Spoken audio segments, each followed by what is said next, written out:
June 1974, English Shorthand Intermediate Dictation. Get ready for dictation. 5 seconds. Start. Mr. Deputy Chairman, sir, in offering my own remarks on this land ceiling bill, I shall not take much of the time of the House in dealing with the various paths to socialism that today state governments are so anxious to implement all over India. I am aware of the tremendous political pressure on our administrators to introduce ceiling not only on lands but also on urban property. After we have introduced the ceiling on our urban property, we will have a ceiling on industrial wealth, which will limit the number of shares that we can have in industries.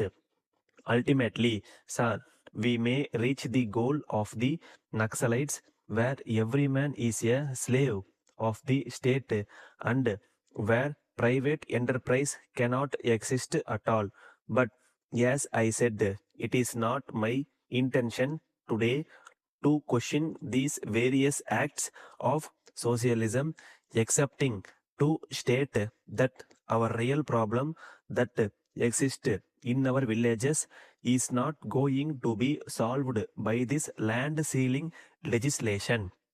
I would plead, sir, with a genuine desire to see that this legislation, which has come to stay, benefits those people whom it is intended to benefit, that the government should really start thinking of creating an agency whereby when the surplus land is taken over, it can give the necessary inputs and provide the necessary assistance to the tenants or the landless laborers to see that the lands are properly cultivated and the lands are not mortgaged the very next year.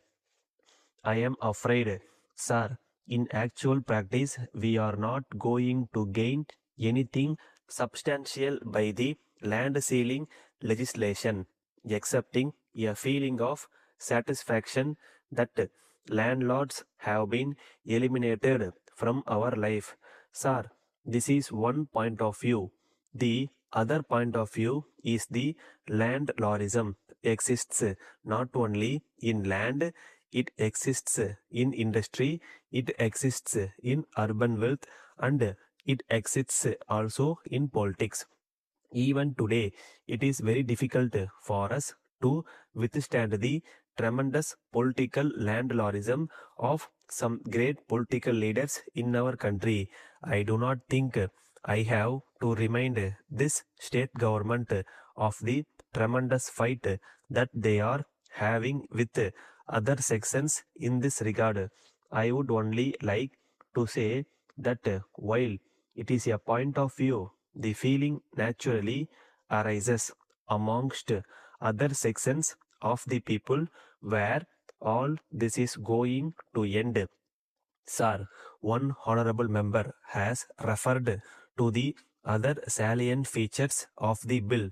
One is that the time taken to file claims has been reduced drastically.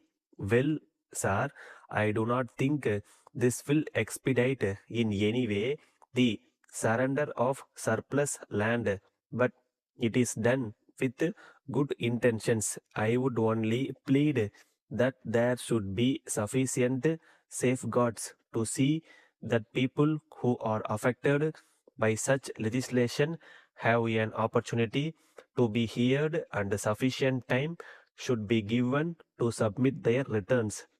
It is not merely a question of filing of claims, but it is a question of filing a proof.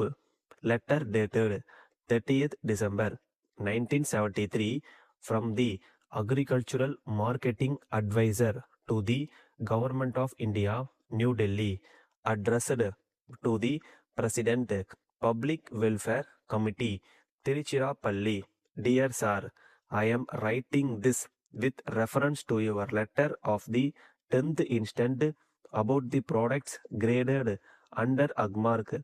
As is well known, an Agmark label is affixed to a package only after its contents have been pre-tested and found to conform to the standards prescribed for the purity and quality of the commodity concerned.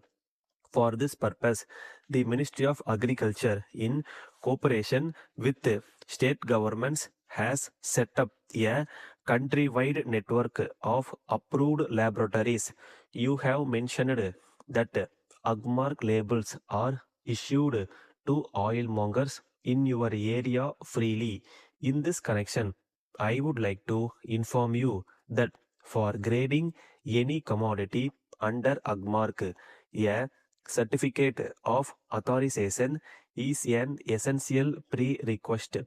Labels are issued only to the chemists of such authorized parties for being affixed on graded packages.